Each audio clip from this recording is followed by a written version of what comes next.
जय श्री गणेश। नमस्कार, मैं आचार्य संजय द्विवेदी मेष राशि का दिसंबर माह का मासिक राशिफल लेकर आपके सम्मुख उपस्थित हूँ। ये मासिक राशिफल आपके चंद्र राशि पर आधारित है। जिन जातकों का मेष लग्न है उनको भी राशिफल अवश्य देखना चाहिए। दिसंबर माह के प्रारंभ में जो ग्रहों की स्थितियां वो इस प्रकार होंगी। लग्न में राहु होंगे, तृतीय भाव में लग्नेश मंगल का गोचर चल रहा होगा जो कि वक्री अवस्था में होंगे। सप्तम भाव में केतु का गोचर चल रहा होगा तथा अष्टम भाव में यहाँ पर त्रिग्रही योग होगा जहां पर सूर्यदेव होंगे, शुक्राचार्य होंगे तथा बुध होंगे।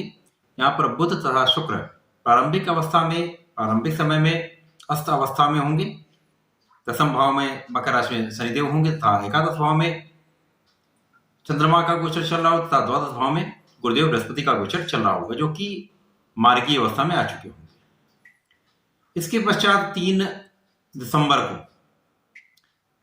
दिसंबर को बुध का राशि परिवर्तन हो जाएगा। बुध अष्टम भाव से निकलकर नवम भाव में प्रवेश करेंगे। इसी प्रकार से 5 दिसंबर को शुक्राचार्य का राशि परिवर्तन हो जाएगा। शुक्राचार्य अष्टम भाव से निकलकर नवम भाव में प्रवेश करेंगे तथा 16 दिसंबर को सूर्यदेव का राशि परिवर्तन भी हो जाएगा। सूर्यदेव यहाँ पर अष्टम भाव से निकलेंगे तथा नवम भाव में प्रवेश कर जाएंगे जो कि धनु राशि है, गुरुदेव बृहस्पति की राशि है। ये समस्त स्थितियां हैं तथा ग्रहों का परिवर्तन है।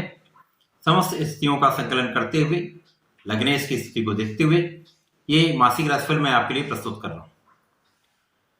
मेष राशि मंगल की राशि है जहां पर लग्न में ही राहु का गोचर चलना आपके मानसिक द्वंद्व को बढ़ाता है, आपके क्रोध में वृद्धि करता है, या वाद विवाद उत्पन्न करता है, भ्रम की स्थिति उत्पन्न करता है, साथ ही साथ मानसिक क्लेश देता है। यहाँ पर जीवन साथी के साथ सामंजस्य में समस्या का देना तथा साझेदारी में कहीं न कहीं एक वाद विवाद की स्थिति को भी दर्शाता है। परंतु लग्नेश की स्थिति यहाँ पर पहले से ज्यादा अच्छी है। यहाँ पर मंगल वक्री अवस्था में आकर द्वितीय भाव में है, धन भाव में है। तो यहाँ पर जब मंगल धन भाव में होंगे तो धन के भाव को प्रबल करेंगे तथा मंगल पर त्रिग्रही योग का दृष्टि प्रभाव हो रहा है। यहाँ पर सूर्य, शुक्र तथा बुध है। सूर्यदेव यहाँ पर पंचम के स्वामी है, बुध जो कि पराक्रमेश है तथा सष्टेश है। इसी प्रकार से शुक्राचार्य जो कि आपके सप्तम के भी स्वामी हैं तथा आपके धन भाव के स्वामी। तो धन भाव के स्वामी की दृष्टि का प्रभाव आप पर होगा। इसी प्रकार से पंचम की दृष्टि का प्रभाव भी होगा, पराक्रमेश की दृष्टि का प्रभाव भी लग्नेश पर होगा। तो ये जो संयोग बन रहा है ये आपके परिश्रम में वृद्धि करने वाला है, आपके ज्ञान में वृद्धि करने वाला है, आपके बुद्धि चातुर्य का भाव प्रबल हो रहा है, आपके धन का भाव अत्यंत प्रबल हो जाएगा। क्योंकि जब यहाँ पर पराक्रम के स्वामी की दृष्टि का प्रभाव आप पर होगा, आपकी लग्न पर होगा, तो ये भाव कहीं ना कहीं परिश्रम बढ़ाने वाला होता है। इसी प्रकार से जो पंचमेश है जो कि ज्ञान का भाव है, संतान का भाव है तथा शिक्षा का भाव है, इनसे आपको 100% बहुत सहायता मिलने वाली है, आपके ज्ञान में वृद्धि होने वाली है, जिसके कारण आपका व्यापार, आपका कार्यक्षेत्र प्रबल होगा। धनेश की दृष्टि का प्रभाव धन भाव पर, लग्नेश पर होगा। तो प्रचुर मात्रा में आप धन का अर्जन यहां पर करने जा रहे हैं। मंगल तथा सूर्य जो आपसी संबंधों में अति मित्र भाव में होते हैं, इनका जब सीधा दृष्टि संबंध बनेगा तो यहां पर आपके पराक्रम में कई गुना वृद्धि हो जाएगी। आप महापराक्रमी हो जाएंगे, शासन सत्ता का सहयोग आपको मिल जाएगा, बुद्धि का भाव बहुत प्रबल हो जाएगा, या मित्रों का भी सहयोग मिलेगा, छोटे भाई बहन का भी सहयोग आपको प्राप्त होगा। तो धन का भाव अत्यंत प्रबल होगा, पारिवारिक संपत्ति का लाभ आपको मिलेगा, पिता से पूर्ण सहयोग, पूर्ण आशीर्वाद आपको मिलने वाला है। यहां पर तृतीय भाव के स्वामी बुध है जो कि अष्टम में है, बुध ही षष्टम के भी स्वामी हैं। तो जब त्रिक भाव का स्वामी त्रिक भाव में होता तो बहुत बड़ी समस्या नहीं आता, कहीं ना कहीं ये एक लाभ ही देता है। तो यहाँ आप अपने रोगों से भी मुक्त होंगे, आपके कष्टों से भी मुक्ति मिलेगी, आपके शत्रुओं पर आपको विजय प्राप्ति होगी। यहाँ मंगल की दृष्टि का प्रभाव यदि हम देखते हैं तो पंचम पर होगा जो कि पंचम के स्वामी की दृष्टि का प्रभाव है। तो निश्चित रूप से यहाँ आपको संतान का सुख भी मिलेगा, संतान प्राप्ति का भी योग बनेगा, साथ ही साथ यहाँ पर आपके शिक्षा का भाव प्रबल होकर शिक्षा में सफलता भी मिलेगी। प्रेम का भाव अच्छा रहने वाला है। मंगल की दृष्टि का प्रभाव आपके अष्टम पर भी होगा, तो जो आपकी स्वास्थ्य समस्याएं आ रही हैं उनके होने के अतिरिक्त भी आप कहीं ना कहीं स्वास्थ्य लाभ भी लेंगे, आपकी आयु की भी रक्षा हो।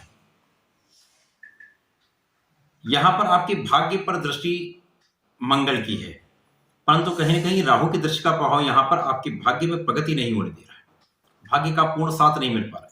परंतु लग्नेश की दृष्टि का प्रभाव यदि मित्र पर होता, मित्र की राशि पर होता, तो कहीं ना कहीं सहयोग मिलता है।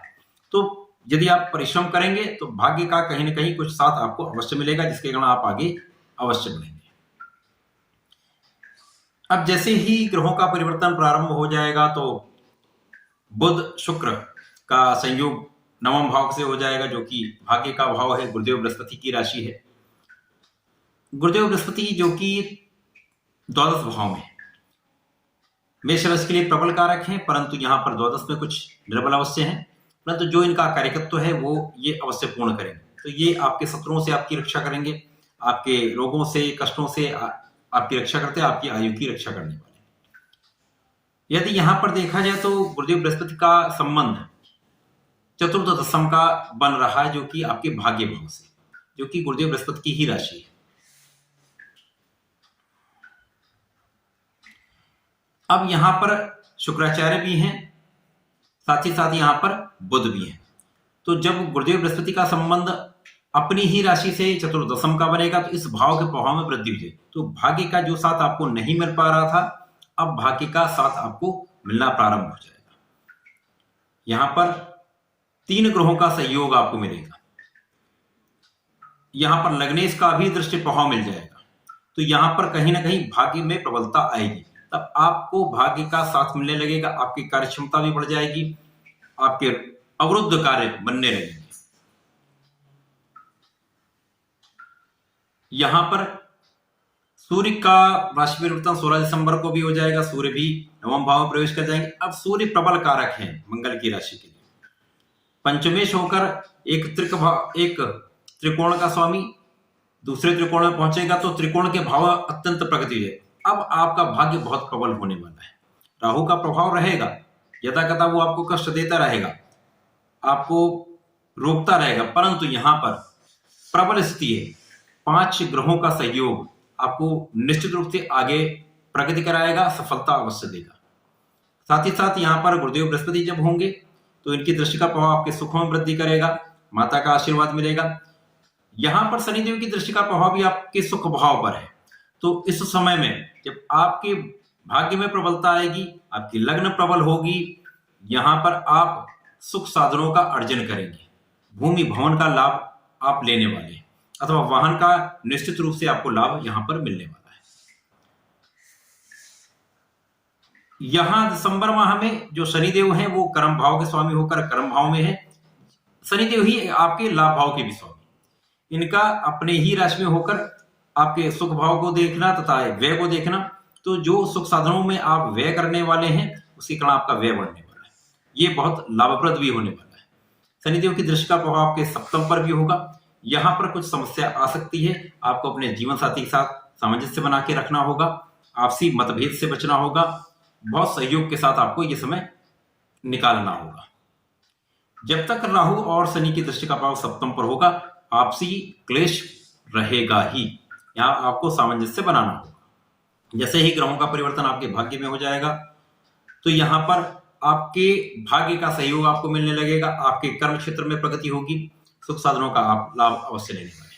तो दिसंबर माह आपके लिए अत्यंत शुभ रहने वाला है, क्योंकि अंत भला तो सब भला। तो ये माह आपके लिए माह के अंत होते होते आपको प्रबल लाभ निश्चित रूप से करा के जाने वाला है। मेष राशि के जातकों को नियमित रूप से संकट मोचन की शरण में रहते हुए उनके मंत्रों का जाप करना चाहिए। इन स्थितियों में यदि आप प्रत्येक मंगलवार को सुंदरकांड का पाठ कर लेते हैं अथवा 3 बार बजरंग बाण का पाठ कर लेते हैं, तो निश्चित रूप से जो अवरुद्ध कार्य हैं वो बन जाएंगे, आपके कार्यों में आपको सफलता अवश्य मिलेगी। तो ऐसा करें, इसका लाभ लें। धन्यवाद, नमस्कार।